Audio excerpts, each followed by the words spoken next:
गरीब साध साध सब नेक हैं, आप अपनी ठोरे।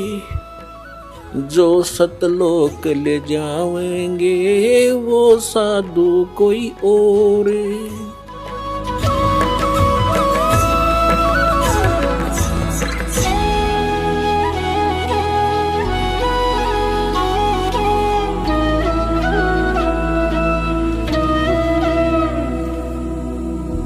एक व्यक्ति था, उसका मित्र एक दरोगा था, एसएचओ। उसने अपने मित्र से कहा कि मेरा जो पड़ोसी है साथ वाले मकान का, वो मुझे बहुत परेशान करता है, किसी तरह बाज नहीं आता है, मैं क्या करूं। अब एसएचओ ने कहा कि मार लठ उसका माप देख लूंगा। पहले ऐसे समय थे। अब उसने अपने मित्र उस दरोगा जी का आदेश पालन करके अपने पड़ोसी से झगड़ा ठान लिया। लट्ठम लट्ठा हो गए, पड़ोसी मर गया। अब वो साथ वाले मकान का व्यक्ति मर गया तो उसको पकड़ कर ले गया वही एसएचओ जो उसका मित्र था, और कोतवाली में दे दिया और उसको सजा होगी, सजाए मौत होगी। अब उसने क्या गलती करी कि राजा का विधान है कि कोई किसी की हत्या करेगा उसको सजाए मौत दी जाएगी। उस व्यक्ति ने एक अधिकारी की आज्ञा का पालन करके और अपने साथी का लठ मार कर मृत्यु कर दी, राजा का विधान तोड़ दिया। अब राजा के विधान अनुसार उसको सजाए मौत होगी, वो अधिकारी कुछ नहीं कर सका। तो पुण्यात्माओं, हमने ऐसे जानना है कि जो वेद और गीता ये परमात्मा का विधान संदेश है, इसमें जो लिखा वही फाइनल है। इसके अतिरिक्त ऋषियों की, देवताओं की जो अपने अनुभव की बातें हैं वो हमने पूजा की विधि में स्वीकार नहीं करनी, क्योंकि वो एक अधिकारी का आदेश हो जाएगा। उसको पालन करने से भगवान का विधान खंड हो जाएगा और हम दोषी अपराधी हो जाएंगे। अब प्रसंग चल रहा है कि आज तक हमें परमात्मा की जानकारी यथार्थ रूप में नहीं हुई। एक शेख फरीद नाम का मुसलमान धर्म में उत्पन्न एक पुण्यकर्मी प्राणी था। पुण्यात्माओं,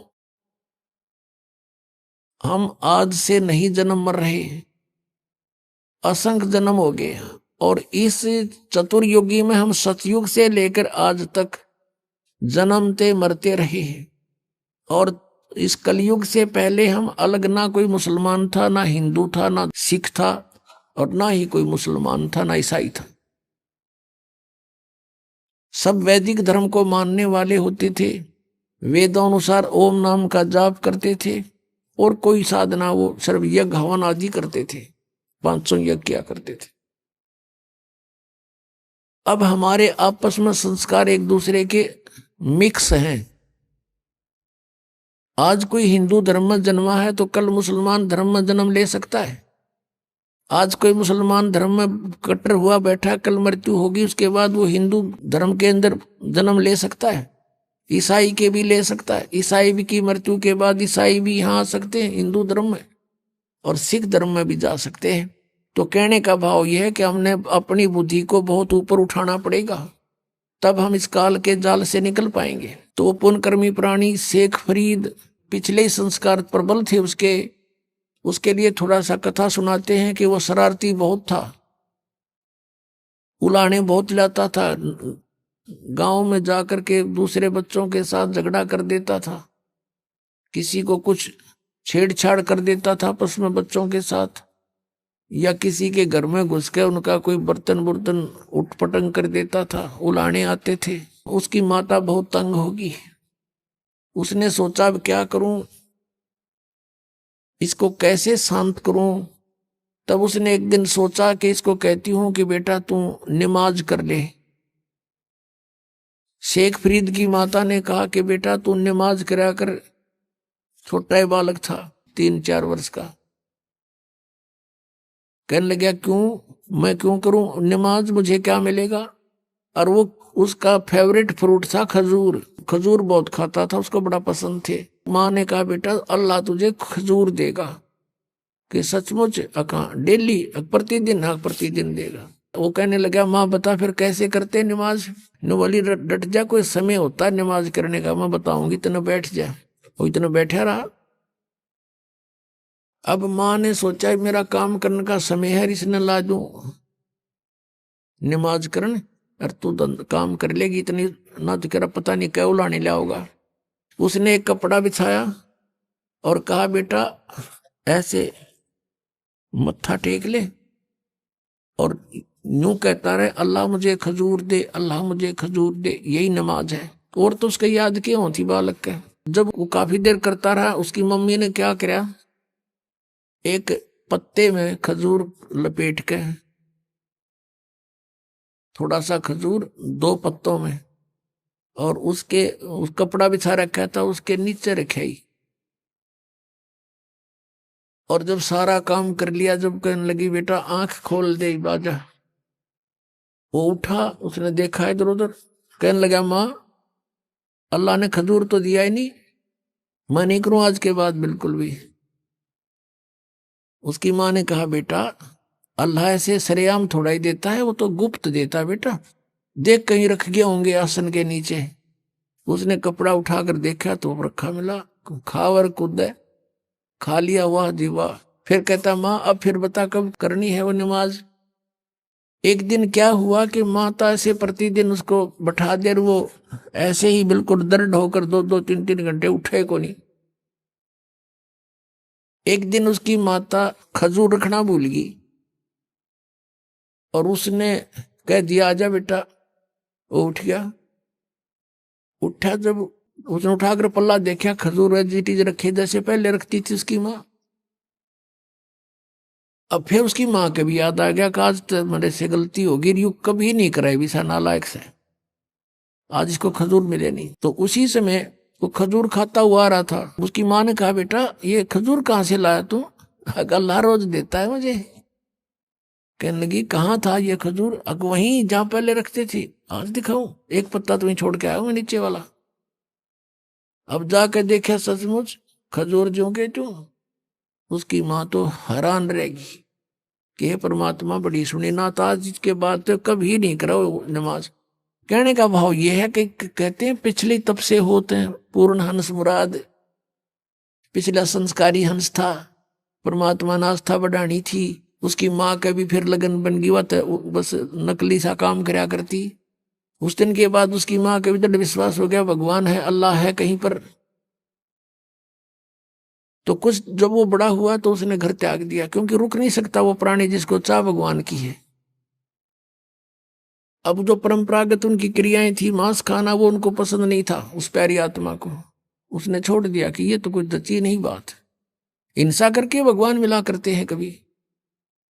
अब वो शेख फरीद पुण्यात्मा परमात्मा की तलाश में कहाँ जाते हैं, संत के पास, के संतों के पास परमात्मा के पाने की विधि होती है। एक फक्कड़ फकीर था, सिद्ध पुरुष था, साधना करता था, सिद्धि में प्रसिद्ध हो रहा था। उसके पास पहुंच गए, उनसे बातें की, उसने अपना जो साधन जाने था वो बता दिया। बेटा कठिन से कठिन तप कर, जितना कष्ट दोगे प्रिय शरीर को उतना ही भगवान निकटाएगा। अब शेख प्रीत तो गए ही भगवान पाने के लिए थे, दिन रात अपने खूब कष्ट करें, जो भी गुरुजी आदेश दें वही पालन करें। अब शेख फरीद गए हुए थे किस लिए, परमात्मा के लिए, और गुरुजी के आदेश का 100% पालन करते थे। उस आश्रम में उनके पास और भी 5-7 शिष्य रहते थे। और शेख फरीद के जाने के बाद वो ज्यादा प्रिय लगने लगा, क्योंकि वो हर कार्य को उनकी इच्छा अनुसार करता था। ऐसे बैठा रहता था या खड़ा रहता था जब तक आज्ञा नहीं होती थी। उनके गुरुजी अधिकतर कार्य उसी से सेवा लेते थे। तो अन्य शिष्य ईर्षा करने लगे कि शेख फरीद तो गुरुजी के हृदय में बस गया और आश्रम इसको देंगे लास्ट में मृत्यु के बाद, और तुम रह गए अब घर छोड़ दिया परमात्मा पाने के लिए। और वहां जाकर फिर ये राग द्वेष अभिमान बड़ाई की भूख ज्यों की त्यों, फिर किस लिए डले ढो रहे हो वहां पर। अगर तुमने आश्रम की जरूरत है भगवान की नहीं रही, मान बढ़ाई की भूख है तो भक्त नहीं। ये शेख फरीद में नहीं थी। अब अन्य जो शिष्य थे उन्होंने सोचा इसको गुरुजी की नजरों से गिराते हैं। वो जो सिद्ध पुरुष था, मुसलमान धर्म में फक्कड़ फकीर था, तपस्वी था, वो क्या करा करता, हुक्का पिया करता खाना खाते समय, और शाम के समय विशेषकर हुक्का पीकर तुरंत सो जाता था, सुबह बखत से उठ जाता था। तो आश्रम में प्रत्येक भक्त की एक दिन की सेवा बांट रखी थी कि इस दिन वो सारी सेवा करेगा, इस दिन वो करेगा, इस दिन वो करेगा। जिस दिन शेख फरीद की सेवा का टर्न आया, उस दिन अन्य सेवकों ने सोचा कि आज इसको गुरुदेव के नजरों से गिराते हैं। वर्षा का मौसम था लेकिन वर्षा नहीं हो रही थी। शेख फरीद ने शाम के समय खाना बनाया गुरुजी के लिए, और गुरुजी हुक्के के लिए पहले, गुरुजी के हुक्के के लिए पहले अग्नि तैयार कर देता था। उसने अग्नि तैयार कर ली थी, खाना खिलाने गया हुआ था। पीछे से उनके अन्य ईर्षालु साथियों ने वो अग्नि बुझा दी, पानी पूनी छिड़क दिया।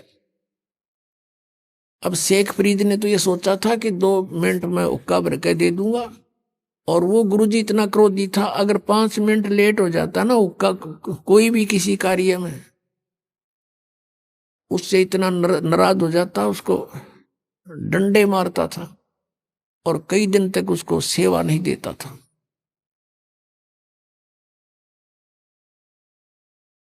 तो अब शेख फरीद जी गए अपनी मस्ती में कि जाके हुक्का भर दूंगा, जाके देखे आग नहीं है।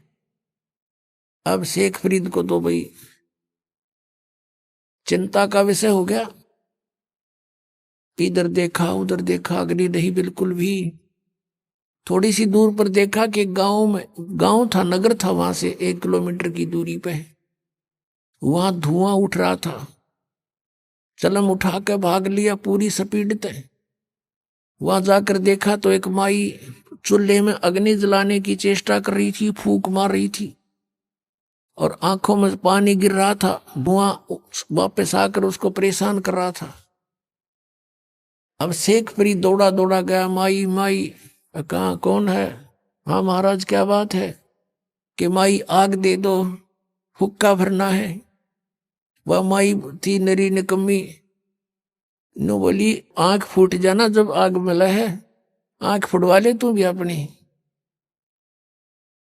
अब वो बोला आदमी था, साधु संत बोले वाले होते हैं, अकमाई आंख फूटने से अग्नि मिल जाएगी? कहाँ मिल जाएगी? वनो क्या कर फिर फू फू करने लगी। अब उसने दे के चिमटा आंख में और बाहर निकाल कर रख दी, ले माई आग दे दे मुझे, ये आंख फोड़ ली मैंने। अब माई ने देखा, उसके तो पाया तले की धरती निकलेगी कि तू उस महात्मा का शिष्य है, वो बड़ा सिद्ध पुरुष है, और उसने कुछ वचन बोल दिए तेरा नाश हो जाएगा। उस माई ने सारी अग्नि बाहर काट दी चूल्हे थे, अकले बाबर ले। अब वो फटाफट धर के आकर उस आंख के एक बांध का कपड़ा सा और सपीटते फिर भाग लिया। उधर से गुरुजी ने आवाज लगाई, रे शेख फरीद, रे फरीद कित मर गया। तीसरी आवाज जब लगाई, जब 2 एकड़ की दूरी से आवाज करी, आ गया गुरुजी, आ गया गुरुजी। गुरुजी ने सोचा भी, पूछा भी क्या बात है, इतनी देर कैसे लगा दी जी? आग, मौसम वर्षा का था, गुरुदेव अग्नि जलाई थी लेकिन आग बुझ गई, गांव से दौड़ के लाया हूं। अच्छा रख दे। अब अग्नि रख दी, वो तो हुक्का पी के सोने की तैयारी में था, उसने देखा अंधेरा सा हो गया था। आंख का क्या लग गया जी? आप कह रहते क्या लगे गुरुदेव, क्या लगे? नुका के बाहर निकल गया। कहा अच्छा भाई। अब सुबह हुआ, माई ने सारी रात काटनी मुश्किल होगी, अब तेरे ऊपर बिजली गिरेगी, वो बताओगा गुरुजी को ऐसे ऐसे, और ये सिद्ध पुरुष है को वचन बोल दिया तेरा नाश होगा। सुबह सुबह जाली बुढ़िया वो माई ले करके उसको आंख को मटके के कापण पर ढक्कन पर रख कर लेगी और कहा महाराज मेरे से गलती होगी, माफ कर दियो, आपका शेष अग्नि लेने गया था, मैं ऐसे ऐसे धूमे में दुखी हो रही थी और मेरे मुख से निकल गया कि आंख फुटवा ले, आंख फुटते तो अग्नि मिलती है। और आप कैसे से ने आंख निकाल कर रख दी। महाराज मेरे फिर गलती होगी, माफ कर दो। माथा टेक कर रोए बुढ़िया माई। अब उस गुरु जी के समझ में नहीं आ रही, या कहना के चाह रही है। वो बोला माई मुझे ढंग से बता क्या बात है। कहने लगी जी ऐसे ऐसे बात थी। शेख फरीद को बुलाया। अरे फरीद इधर आ। कहा जी। अरे क्या हो गया। आप कह रहे थे क्या हो गुरुदेव, आपकी दास को आप कह रहे थे क्या होना था। अरे ये कपड़ा क्यों बांध रखा है। अरे जी ऐसे ही करके बोला खोल दे इसको। उसने कपड़ा खोल दिया तो आंख ज्यों की त्यों पाई उस फरीद की। अब वह माई देख कर हैरान रहेगी, लेकिन दूसरी आंख से वह कुछ छोटी बन गई। ये यकीन दिलाने के लिए कि सचमुच ये घटना घटी है। अपने आत्माओं, ऐसे सिद्ध पुरुष और ऐसे करामात दिखा देते हैं तो फिर उसके ऊपर शंका हो किसने।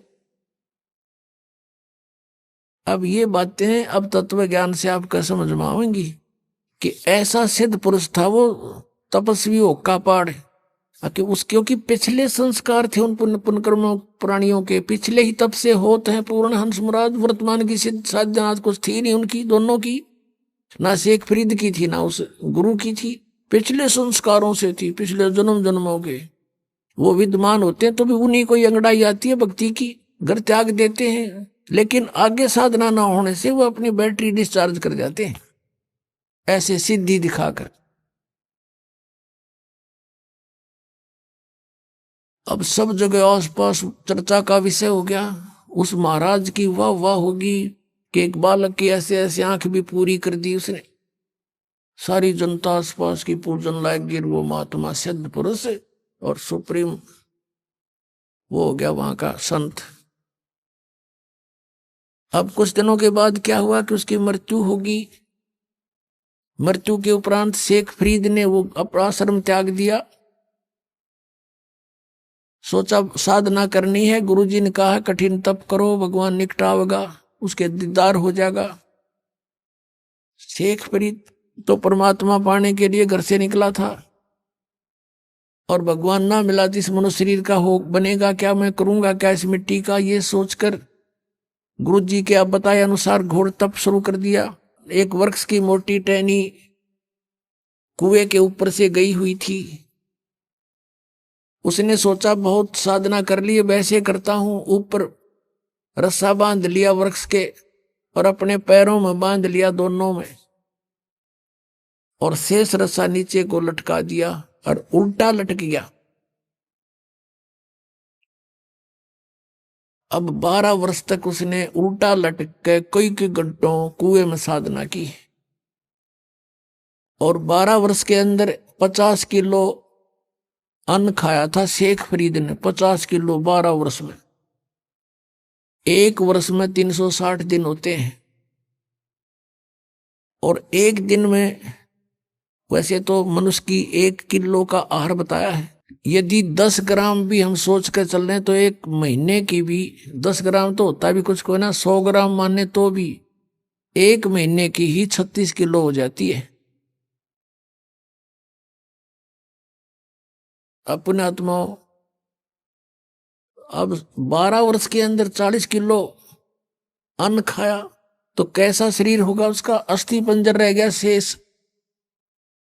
वो बाहर आकर के कभी कभी विश्राम करता था, परमात्मा की तरफ में रहता था और वो ऐसे लेटा हुआ था।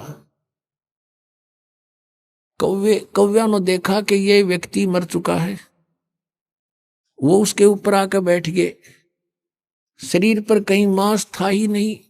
उन्हें सोची कौवों ने कि माथे पर बैठ कर इनकी आंख निकाल लेते हैं। तब वो थोड़ा सा मुंह खुला उसका, कहा कि भाई कौवो, मेरे शरीर पर कहीं मांस बचा हो उस मांस को खा लो, मेरी आंखों को मत छुओ, इनको इसको ना डिस्टर्ब करो, मुझे अल्लाह के दीदार की आशा है, मैंने भगवान देखना है, आंखें आंखें छोड़ दो मेरी, बाकी कहीं तुम्हें कुछ मिले तो खा लो। ये मुसलमान थे और जो मांस खाओ, बकरे काटे, गऊ काटे, ये परमात्मा पालेंगे? तो वो इतना दयालु कहता कौओं को कि मेरे मांस खा लो कहीं मिल जावे तो, पर मेरी आंख मत छेड़ो, आंखें मत डिस्टर्ब करो, मुझे अल्लाह के दीदार की आशा है। अब उसने सोचा कि अगर बाहर रहूंगा तो कौवे खा जाएंगे, आंखों को भी फोड़ देंगे, भगवान मिला नहीं, उल्टा ही लटक गया। धीरे धीरे सर्क के रस्सों के साथ में अभ्यास हो रहा था और फूट फूट कर रोने लग गया कि अल्लाह का दर्शन हुआ नहीं, और अब शरीर रहा नहीं, अब खत्म, प्राण जाने वाले, फूट फूट कर रोने लगा। अब क्या किया? परमात्मा कहते हैं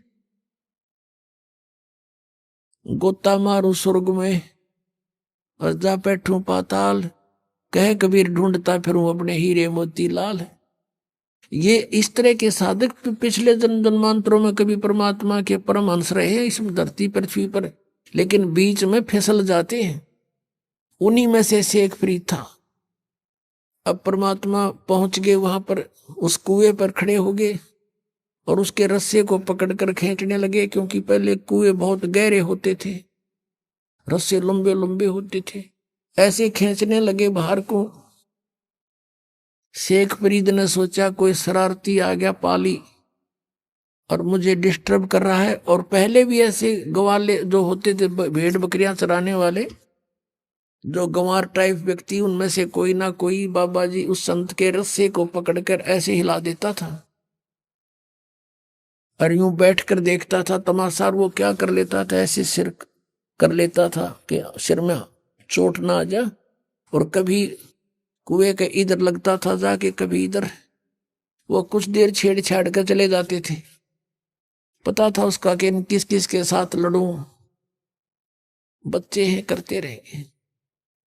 उन्हीं में से कोई और दूसरा उनको धमका देता था कि ऐसा मत करा करो संतों के साथ, तो कई दिन नहीं कोई आता था। अब शेख फरीद ने सोचा कि पहले तो ऐसे हिला लूका छोड़ जाते थे, आज यू ऐसा निकम्मा टिकल मिल गया, किसी ने बाहर निकाल लिया मैं। अब वो बाहर निकालते निकालते उल्टा लटका लटका कहता है कि ए भाई मुझे ना छेड़े, मुझे डिस्टर्ब ना करे, मैं अपना काम कर रहा हूं, तू अपना काम कर। परमात्मा ने कहा कि तू क्या कर रहा है यहां पर? ए भाई, मैं भगवान के दर्शन के लिए, परमात्मा को देखने के लिए, परमात्मा के पाने के लिए मैं साधना कर रहा हूं। तो परमेश्वर कबीर देव जी ने कहा कि मैं हूं अल्लाह अकबर। अब ये बात सुनकर शेख फरीद के माथे पे चोड़ी पड़ी, कहने लगे भाई मजाक ना करे, आप अल्लाह नहीं हो सकते, क्योंकि अल्लाह तो निराकार है, वो तो बेचून है, अल्लाह दिखाई थोड़ी देता है। परमात्मा कहने लगा भले आदमी, फिर तू डरे ढो इसमें, तू क्या कर रहा है? एक तरफ तो कहता मैं परमात्मा के दीदार के लिए प्रयत्न कर रहा हूं, और परमात्मा निराकार बतावे तू, फिर क्यों डले ढो रहा है इसमें? क्या क्या फायदा तेरा इसमें, ये साधना करने का, जब वो निराकार है? क्या देखेगा उसका दीदार, क्या करेगा?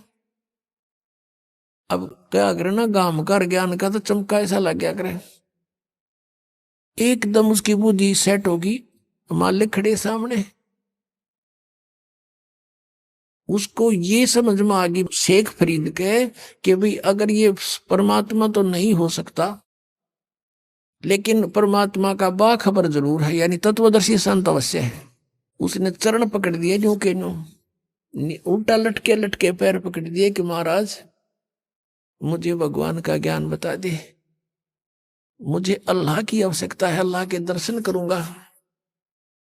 परमात्मा ने कहा तुम फिर वही बात कर, अल्लाह के दर्शन करूंगा, तुम्हारा अल्लाह बेचून निराकार, बताओ तुम दर्शन क्या खाक करेगा तू? अगर दर्शन करेगा तो अल्लाह साकार हुआ, अब वो कहता हाँ बिल्कुल ठीक है, नहीं तो दीदार सब दाना नहीं चाहिए तुम्हारे मुख पर। तो वो कहने लगा जैसा भी है मुझे रास्ता बता दो, मैं भटक चुका हूं, मेरा अंत आने वाला है और परमात्मा मुझे मिला नहीं। अब परमात्मा ने क्या कहा कि बच्चा, इस देही शरीर के साथ तेरी के शत्रुता है, कभी खत्म कर लिया है तो बहुत महंगे, बहुत कॉस्टली है। इस तरह परमात्मा नहीं मिलता है। परमात्मा पाने का एक मंत्र है, जाप है। और भूखा रहने भगवान मिले नहीं, गना खाने से भगवान मिले नहीं। इतना भी नहीं खाना चाहिए कि अंगड़ाई टूटर जो माइया दड़ी पक्का खा ले, और इतना कम भी नहीं खाना चाहिए कि कमर टेढ़ी हो जा के भक्ति करोगे। प्रथम अंजल संयम राखे, योग युगत सब सतगुरु भाखे। खाने पीने पर संयम बरते, हिसाब का खावे, इतना खावा जो घना नींद भी ना आवे और भूखा भी ना रहे और शरीर में फुर्ती सफुर्ती बनी रहे। और ये साधना कर। फिर शेख फरीद को धीरे धीरे खाना खिलाया, फल खिलाए, फूल खिलाए, फिर धीरे धीरे खाना खाने लगा और फिर वो परमात्मा के साथ ही हो लिया।